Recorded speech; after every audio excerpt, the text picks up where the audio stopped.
እና ብዙ ሰዎች የሚሸወዱት ሲዝን ደጋግሞ የሚሰጥ ይመስላቸዋል። ብዙ ሰዎች ለምሳሌ ብልጽግና ስታረጋቸው ብልጽግና መሆን አቅቷቸው ሸኔ መሆን ይናፍቃቸዋል። ደግሞ እዛ ሆኖ ብልጽግና መሆን ያምራቸዋል። እንዲሁ ሲዋልሉ ዘመናቸው ያልቃል፣ አያሸንፉም።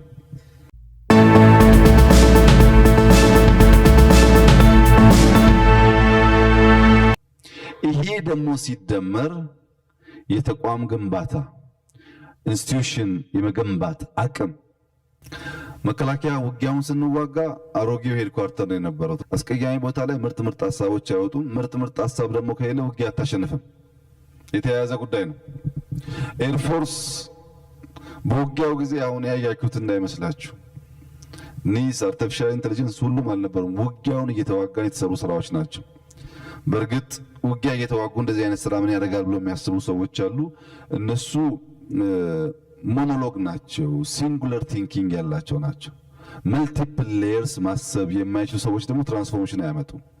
አንድ ነገር ብቻ እያሰብክ ሳይሆን መልቲፕል ነገር አትታይም ማሰብ ዲማንድ ያደርጋል ያለንበት ሁኔታና ብዙ ሰዎች የሚሸወዱት ሲዝን ደጋግሞ የሚሰጥ ይመስላቸዋል። ብዙ ሰዎች ለምሳሌ ብልጽግና ስታረጋቸው ብልጽግና መሆን አቅቷቸው ሸኔ መሆን ይናፍቃቸዋል። ደግሞ እዛ ሆኖ ብልጽግና መሆን ያምራቸዋል። እንዲሁ ሲዋልሉ ዘመናቸው ያልቃል፣ አያሸንፉም። የተሰጠህን ጊዜና እድል አውቀህ መጠቀም ነው። ካለፈ አለፈ ነው። ከተነጠቀ አይመለስም። የቲፒኤልኤፍ ውድቀትም ይሄ ነው። ተሰጥቶናል ሲዝን፣ ሰራንም አጠፋንም አልፏል። ከአሁን በኋላ አደብ ገዝተን እንኑር ቢሉ ችግር አልነበረውም። ሌላ አስፒሬሽን ሌላ ፍላጎት ባለቀ ሲዝን ሲፈጠር ክላሽ ግጭት ይፈጥራል። እና ምን ተማርኩ፣ ምን እያደረግኩ ነው፣ ከዚህ ሄጄስ ምን ላደርግ እችላለሁ የሚለውን ነገር ብታስቡበት መልካም ይሆናል። አሁን ወደ ገለጻችን እንገባለን። የገለጻዬ ርዕስ ኒው ፓራዳይም ኒው ፖለቲክስ የሚል ነው። አዲስ እሳቤ የአዲሱን የፖለቲካል ጉዞ ለማየት የሚያስችል የፓራዳይም እይታን እና ፓራዳይም ላይ ያለን እሳቤን በስፋት የሚያነሳ ይሆናል የኔ ገለጻ ትኩረት። በዚህኛው ከኔ በስተግራ ያለው ምስል ላይ የምታዩት ሐሳብ በከለር የሚለያይ በአቅጣጫ የሚጓዙበት አቅጣጫ የሚለያይ በጾታ የሚለያይ የሆነ ድልድይ ካልሰራንለት በስተቀር የማይደማመጡ የማይተያዩ በተለያየ መንገድ የሚጓዝ አይነት ስብስብ ነው። እዚህ ቀይ አለ፣ እዚህ ብሎ አለ፣ እዚህ ሴት አለች፣ እዚህ ወንድ አለ። እንዳያችሁት እሷ ወደዚህ ትሄዳለች፣ እሱ ደግሞ ኦፖዚት ዳይሬክሽን ይሄዳል። ይሄን የተወሳሰበ ብዙ መሻት ብዙ ፍላጎት ያለበትን ሁናቴ እንዴት አድርገን ነው ብሪጅ ሰርተን ውስብስብ ልዩነትን ማስተናገድ የምንችለው? የኛ ፖለቲካል ባህል የፓራዳይሞች ለውጥን መገንዘብና እዛ ውስጥ ሰርቫይቭ ማድረግን ስለሚጠይቅ ውስብስብ ሁኔታዎችን እንዴት አድርገን ነው መምራት የምንችለው የሚለውን ነገር ለማየት ነው። ወደዚህኛው ስንመጣ እንደምታዩት ይሄኛው ቢጫው ወደ ታች የዞረ ልብ ነው፣ ቀዩ ደግሞ ወደ ላይ የዞረ ልብ ነው። ምንም እንኳን ማጠንጠኛው ፍቅር ቢሆንም የተለያየ ከለር የተለያየ አቅጣጫ ያመላክታል። እዚህ በብሉ በሚመስል ቀለበት የተሳሰረው ጉዳይ የዘር፣ የጾታ፣ የአስተሳሰብ፣ የእድሜ፣ የፍላጎት፣ የቪዥን ልዩነት ያለን ኢትዮጵያውያን ኢትዮጵያዊ በሚባል ቀለበት ውስጥ ከተሳሰርን ላንላቀቅ አብረን የመበልጸግ የማደግ እጣ እድል አለን የሚለውን የሚያሳየው መደመር። ስለ መደመር ስናስብ አዎ የጾታ ልዩነት አለ፣ የእምነት ልዩነት አለ፣ የፍላጎት ልዩነት አለ፣ የእድገት የካልቸር ልዩነት አለ። ነገር ግን የኢትዮጵያዊ ቀለበት ቆልፎ ይይዘዋል፣ ያስተሳስረዋል፣ አንድ ያደርገዋል፣ ያጠናክረዋል የሚለውን ነገር ማሰብ እንድንችል ነው። ደጋግመን በየቦታው እናነሳዋለን። አሁን ቀጥታ ፓራዳይም ምንድነው ከሚለው እጀምራለሁ። ፓራዳይም የሆነ ውቅር፣ የሆነ ስብስብ፣ የሆነ ፍሬምወርክ፣ የሆነ ቲዮሪ፣ አንድን ነገር የምናይበት፣ አንድን ነገር የምንመለከትበት፣ የምንጓዝበት አቅጣጫን የሚያመላክት እይታን የሚያመላክት ነገር ነው። እምነትን የምናይበት፣ ትዳርን የምናይበት፣ ሀገርን የምናይበት፣ ራሳችንን የምናይበት እና ያ ደግሞ በተለያየ ነገር የምንመለከትበት ሲሆን ፓራዳይም ይባላል። እያንዳንዱ ፖለቲካል ፓርቲ የራሱ ፓራዳይም አለ።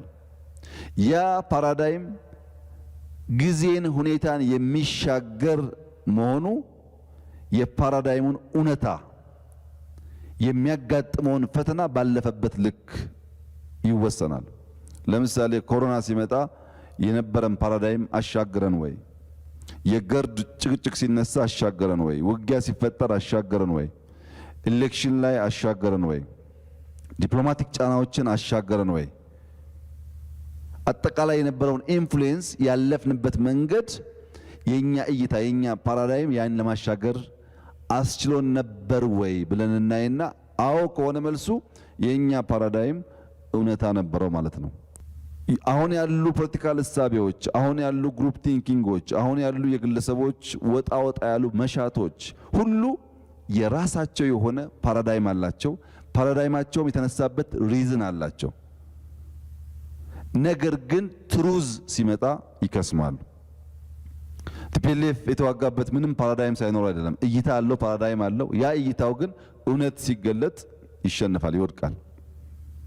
እና ሁሉም ፎልስ ፓራዳይም የሚወለደው በምክንያት የሚሞተው ግን በእውነት የሚለውን ሐሳብ መያዝ ያስፈልጋል። ፓራዳይም የሌለው እኛ ብቻ ያለን ሳይሆን ሁሉም አለው። ልዩነቱ ፎልስ ፓራዳይም በምክንያት ቢወለዱም በእውነት ሟች መሆናቸውን መገንዘብ ነው። ፓራዳይም እሱ ከሆነ ፓራዳይም ሺፍት ስንልስ ምን ማለት ነው? የፓራዳይም ሺፍት ተብሎ ቢነሳውስ ምን ሲሆን ነው? አንድ ፈንዳሜንታል ለውጥ ሲፈጠር በእምነት፣ በአስተሳሰብ፣ በአሰራር አዲስ ነገር ሲፈጠር ያን ፈንዳሜንታል ቼንጅ ፓራዳይም ሺፍት እንለዋለን። የነበረን እሳቤ የሚቀይር የነበረን አሰራር የሚቀይር ለውጥ መሰል ነገር ሲመጣ ፓራዳይም ሺፍት አለ ይባላል። በእኛ ሁኔታ without changing revolutionary democracy, thinking about new paradigm, thinking about synergy አይታሰብም ማለት ነው። ሬቮሉሽናሪ ዴሞክራሲን ይዘህ ያን ውቅር ይዘህ አዲስ የመደመር መንገድ ማሰብ አትችልም። ምክንያቱም አብዮታዊ ዴሞክራሲ እሳትና ጭድ ብሎ ያስባል። እሳትና ጭድ አብረው መቀመጥ የማይችሉ ነገሮች ስለሆኑ ያንን እሳቤ የሚቀይር ነገር ካላመጣህ በስተቀረ እሳትና ጭድ አይደሉም አብረው መኖር ይችላሉ ማለት አትችልም። ያ የፓራዳይም ሺፍት ይጠይቃል፣ ዲማንድ ያደርጋል።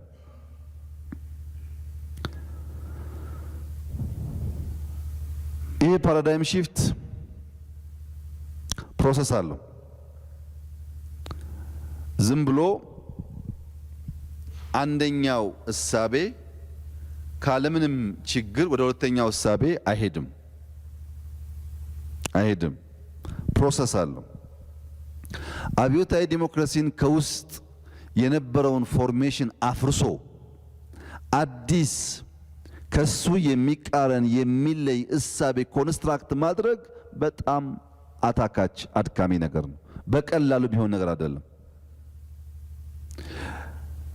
መጀመሪያ ኦልድ ፓራዳይም፣ ኦልድ እሳቤ፣ ኦልድ ቲንኪንግ ኢንፎርማቲቭ ለርኒንግ ይፈልጋል ዲኮንስትራክት ለማድረግ። አዳዲስ ኢንፎርሜሽኖች እየመጡ የነበረውን ፎርሜሽን መነቅነቅ አለባቸው። የነበረውን ፎርሜሽን መነቅነቅ ሲጀምሩ ዲስቴብላይዜሽን ይፈጠራል። ስቴብል የነበረው ነገር ዲስቴብላይዝ ይሆናል። አዳዲስ መረጃ መጥቶ የነበረውን ስርዓት የነበረውን እሳቤ መናጥ ሲጀምር ከዲጂታላይዜሽን በኋላ የተናጠው እሳቤና ውቅር ሲስተም አውቶማቲካሊ ዲስኦሪየንቴሽን ይሆናል። በአንድ በኩል አብዮታዊ ዲሞክራሲ አለ፣ በሌላ በኩል ከፋፋይ ነው የሚል መረጃ ሰምተሃል። የትኛውን እንደምትይዝ ግራ ገብቶ የምትረበሽበት ኦሪየንቴሽን የሚዛባበት ሞመንት ነው። ይሄን ከኦልድ ፓራዳይም እስከ ዲስኢንፎርሜሽን ያለውን ጉዞ ብትወስዱ ቁልቁለት ነው። የነበረውን ማፍረስ ቁልቁለት ነው። አስቸጋሪው ነገር በነበረው የጠራውን አመለካከት ትራንስፎርማቲቭ ለርኒንግ አምጥቶ ኒው ፓራዳይም ላይ መቀመጥ ነው። ኦልድ ፓራዳይም ማፍረስ ኢንፎርማቲቭ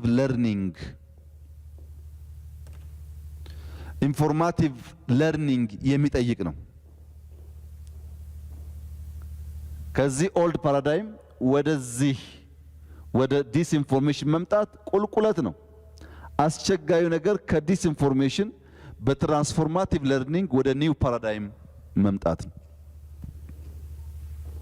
እንደው ቀላል ነገር አድርገን እንዳናስብ። ሉዚንግ ዘ ኦልድ ኢዝ ዳውንሂል፣ ኢዝሊ ይፈርሳል አንዴ ኢንፎርማቲቭ ለርኒንግ ከመጣ።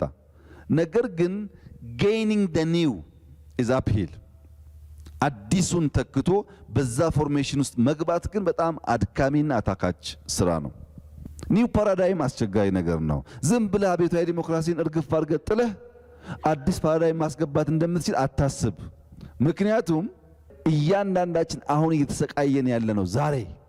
ዛሬ የምንሰቃየው አያስፈልገንም ይጥፋ ያልነው ፓራዳይም እሳቤ የተከለብንን መንቀላቅቶን ከፋፈለን።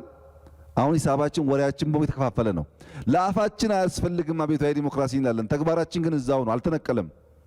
ኦሮሞ፣ አማራ እንትን ጭቅጭቁ ሁሉ አብዮታዊ ዲሞክራሲ የተከለው ስር ባለመነቀሉ ነው። ኒው ፓራዳይም በአፍ እንደተናገርከው የሚነቀል ነገር አይደለም። እርግጠኛ ሆኜ የምነግራችሁ ከዘመን በኋላ ወይኔ ያኔ የምነካን ተብሎ እንኳን ለኛ ለሁሉም ዓለም ከመደመር ውጭ ያለው ከሲነርጂስቲክ ያርድ ውጭ ያለው እሳቤ አይሰራም እንደሚባል እርግጠኛ ነኝ። ለዚህ ፖለቲካል ምላሽ የሰጠ ደግሞ አንድ ጥሩ ሰው አለ። ፓራዳይም ሺፍት ፕሮሰሱን ካየን በኋላ እንዴት አስቸጋሪ መሆኑን ካየን በኋላ የጋንዲን አባባል ብንማር ብንወስድ ያለንበት ችግር በደንብ እንድንገነዘበው ያግዛል። ጋንዲ ምን አለ? መጀመሪያ ኒው ፓራዳይም ሐሳብ ስትጀምር ስትናገር የመጀመሪያው ሪአክሽን ኢግኖር ያደርጉሃል። ኖቦዲ ፔይ አቴንሽን ፎር ዩ ኖቦዲ ኢግኖር ያደርጉሃል። ትንሽ ቆዩና ነገርየው የሆነ ምልክት ሲያሳይ ይሄ ደግሞ ምናምን መሳቅ ይጀምራሉ፣ ሪአክት ያደርጋሉ። ትንሽ ቆዩና ሳቅ አላዋጣ ሲል ይዋጉሃል፣ ይጋጩሃል፣ ይደባደቡሃል። መጨረሻ ግን ታሸንፋለህ። የመጀመሪያው ስቴፕ ኢግኖር መደረግ ነው። የቲፒኤልኤፍ እና የኛ ሂደት ብታዩት ኤግዛክትሊ ይሄን ታያላችሁ። መጀመሪያ ኢግኖር ያደረጉን፣ መጨረሻ መሳቅ ማላገጥ ጀመሩ። ያ እንደማያዋጣ ሲያውቁ ወደ ግጭት ገቡ።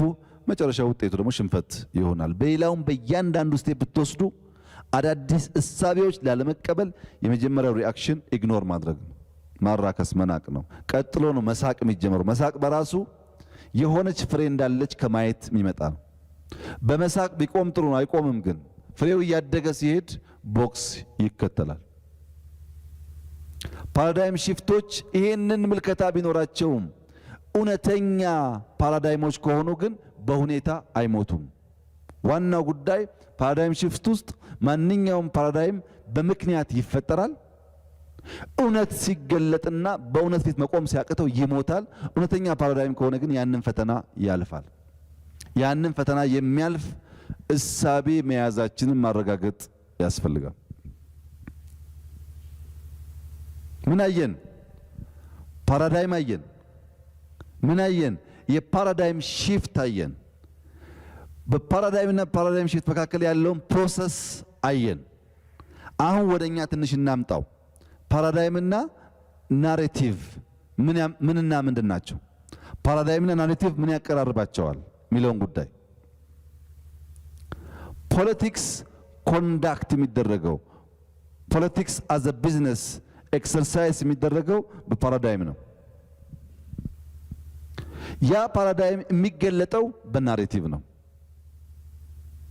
ናሬሽን በምስል በንግግር በውጤት በተግባር የምናሳየው ነገር ሁሉ የኛ ፓራዳይም እውነታን የሚሻገር መሆኑን የሚያመላክት ቱል ነው። ሁሉም አይዲዮሎጂዎች የፖለቲካል ፓራዳይም ናቸው። ሁሉም ለምሳሌ እዚህ ጋር እንደምታዩት ኮሙኒዝም አለ፣ ሶሻሊዝም አለ፣ ናዚዝም አለ፣ ፓሲፊዝም አለ፣ አናርኪዝም አለ። ይሄ የሌላው የምታውቁት ስለሆነ ይሄ ምልክት የፓሲፊዝም ነው፣ ሰላማዊነት። ይሄ አናርኪዝም ነው። ይሄ ደግሞ መደመር ነው። እነዚህን እሳቤዎች እያንዳንዱን አጥንተን ከጎኑ መደመርን አርገን ብናጠና ካለምንም ጥርጥር በፓራዳይም ሺፍት ውስጥ የናሬቲቭ ውስንነት ካልሆነ በስተቀረ እነዚህን እሳቤዎች ሊገዳደርና መልካም ነገር ሊያመጣ የሚችል እሳቤ መሆኑን በቀላሉ ማየት ይቻላል። ነገር ግን ይሄን የኮሙኒስት ማጭድና መዶሻ በየግድግዳው የሚስል በየከተማው የሚያስቀምጥ ሰው የመደመርን ሎጎ በጭንቅላት ውስጥ አስቀምጦ በራሱ ስራ ለመተንተን የግድ ከራሻ ካልመጣ አይሆንለትም። ለምን? ኒው ፓራዳይም አስቸጋሪ ነው።